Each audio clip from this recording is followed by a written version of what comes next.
Hello, thanks for joining me. Today I decided to ride to the beach.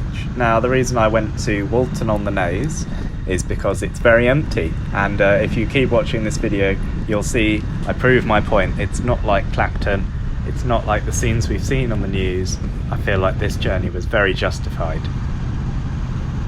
This video is also a bit different. It's the first time I'm featuring music from a chosen musician. It is Steve Hutchinson. I met Steve through some work, and I think his music's wonderful, and he's very kindly let me use it for the beach montage. So let's get the video rolling, and I hope you enjoy.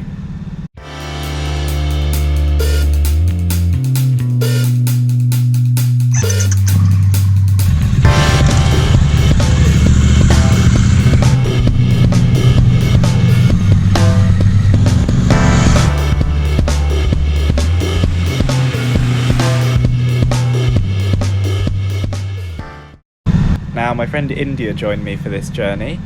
She is still on the A2 licence and rides a Suzuki 250. It's called the Inazuma, and it keeps up very well. Now we're just parking up outside Revved Up. It's basically like the Ace Cafe but by the seaside. I'm sure when the virus risk is over this will be a proper mecca for bikers, but today I'd say it was still a good gathering, but socially distant. It's always nice to have a warm welcome to somewhere. This kid, just being hidden by my mirror, was particularly keen to get a wave back from both of us, so we thought we could only be nice and wave. With the fish and chips eaten, it was time to roll the montage and go and enjoy some of the seaside.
I really hope you enjoyed that montage and the music too. The link to Steve's music is in the description and also is on screen now.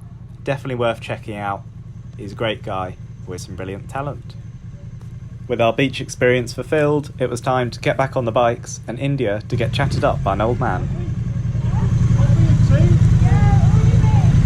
Yeah.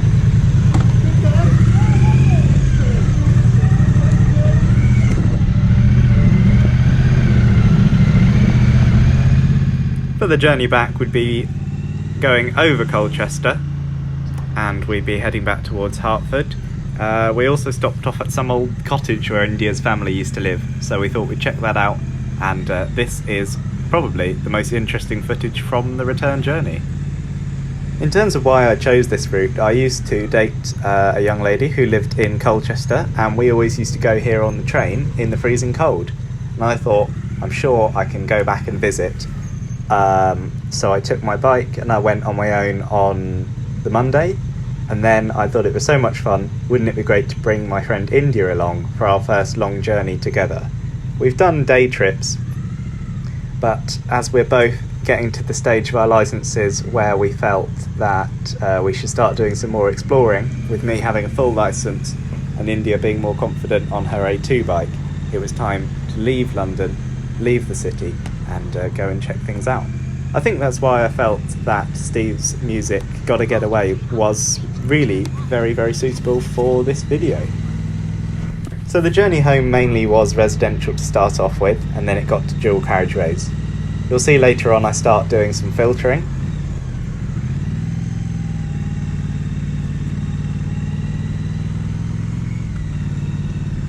And one other thing I noticed in terms of miles per gallon on the Triumph, I was getting about 63 miles to the gallon on the motorway, and in all I got 150 miles before I had to fill up.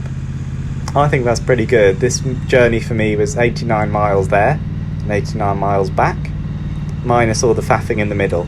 So I think as a first long journey, but still being sensible within the lockdown rules, this was a good place to come.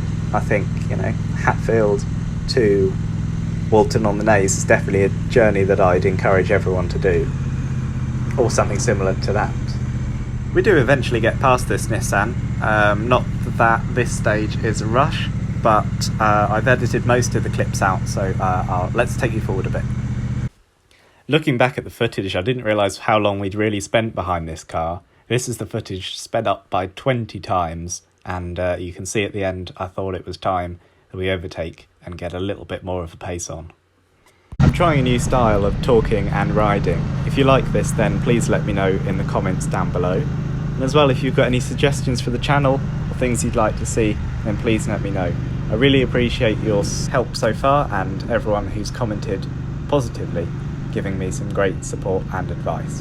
When I hit 2,000 views, which is coming up soon, I'll be doing a 2,000 view special where I thank everyone who's commented and subscribed so far, as it really means a lot to me as a starting off YouTuber. It's really nice to have that support. There are some great names which I'll cover in that video.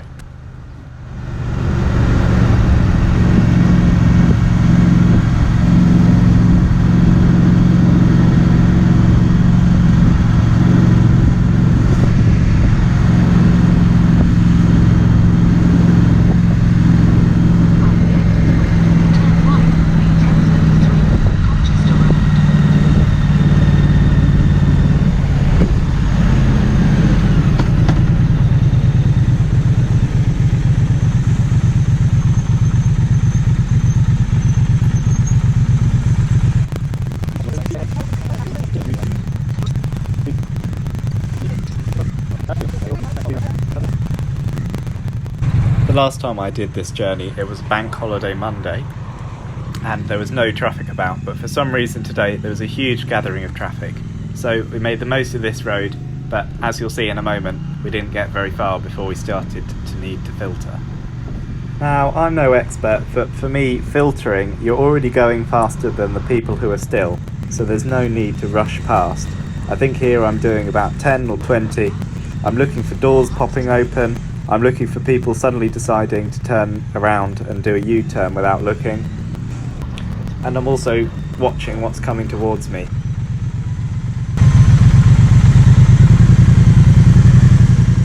We'll get back to filtering in a moment, but just as we're pootling along here, you can hear the fans go on the Triumph. I've never heard these before. It's the first bike I've had that's been water-cooled. It's the first bike I've had that's had a radiator that you could hear in action. So I thought maybe this might answer someone's question.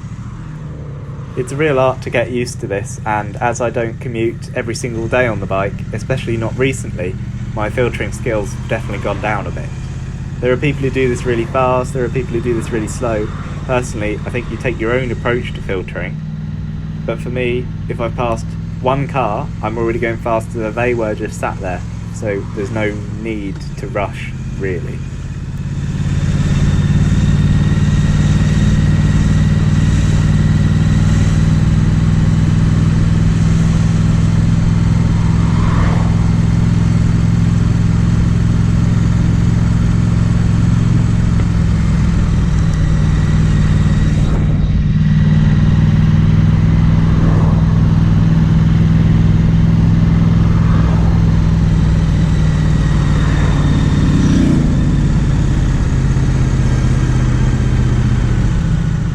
After 5 minutes, all the traffic disappeared.